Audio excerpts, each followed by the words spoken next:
Un jour, nous dit Anas ibn Malik, le prophète a fait un sermon, et il dit, je n'ai jamais entendu un sermon aussi éloquent, aussi fort.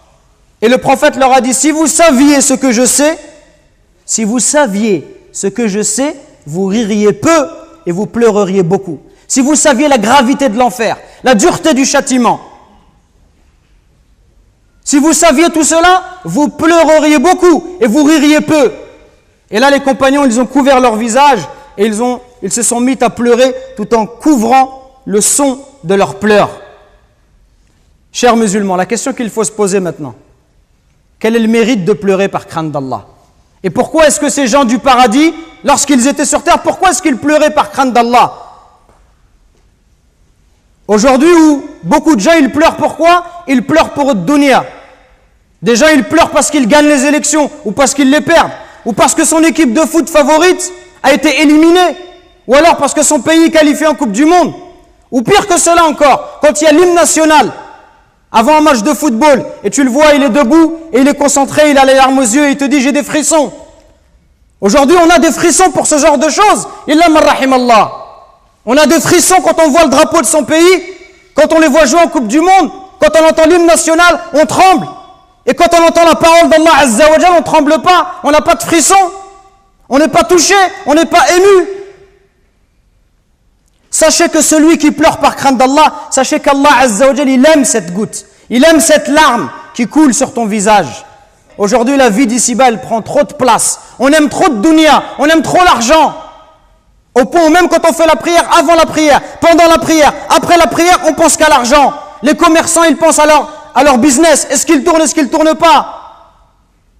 Et chacun, il est préoccupé par sa voiture, par ses enfants, etc., etc. Au point où cette prière, elle n'a plus de saveur.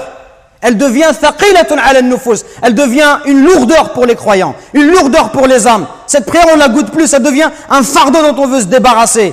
Le prophète, alayhi salatu wassalam, nous dit, il n'y a rien de plus aimable à Allah Azza wa Jal que 2 gouttes et 2 traces. Et parmi ces gouttes, il a cité une larme versée par crainte d'Allah.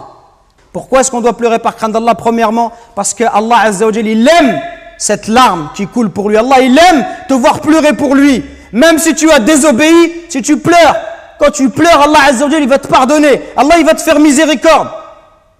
Deuxièmement, sachez que celui qui pleure par crainte d'Allah, Allah il ne le fera pas rentrer en enfer. Le prophète alayhi salatu wassalam nous dit, n'entrera pas en enfer un homme qui a pleuré par crainte d'Allah.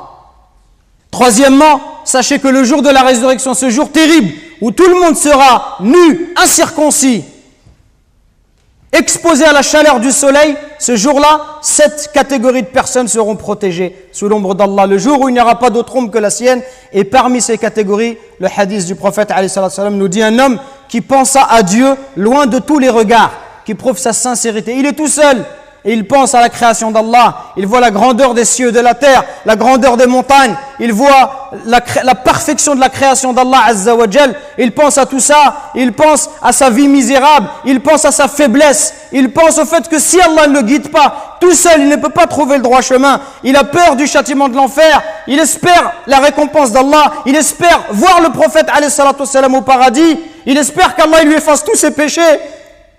Il a peur d'être puni. Il a envie de voir Allah Azza wa Jal parce que c'est la plus belle récompense.